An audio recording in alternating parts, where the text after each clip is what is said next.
In battleground North Carolina, Donald Trump entertained supporters for more than an hour, insulting his Democratic challenger. She's a mess. She's a cognitive mess. Relying on his familiar dehumanizing language about migrants. They make our criminals look like really nice people. These people are so much more vicious. They cut you up and they don't even think about it the next day.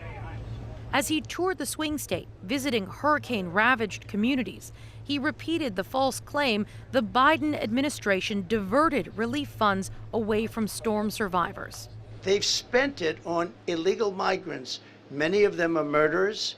Many of them are drug dealers. The Trump campaign continues to harden its tone, defending threats of military force against U.S. citizens and labeling political opponents as the enemy within. And I think it's totally reasonable for the president to point out that, yes, we've got the strongest country in the world, but we do have some broken leaders in Washington. Democrats hope some moderates and even conservatives are tiring of the rhetoric.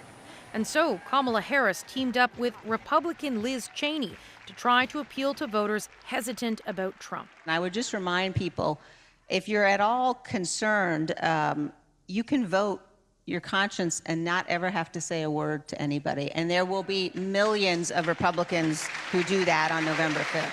Let's do it. The unlikely pair visited 3 swing states, underscoring what they see as the stakes in this vote.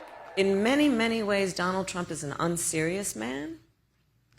But the consequences of him being president of the United States are brutally serious. Donald Trump admitted he's not seen anything to suggest the outcome of this election will be unfair, though he again repeated the lie the 2020 election was stolen from him and accused Democrats of being cheaters. Katie Simpson, CBC News, Washington.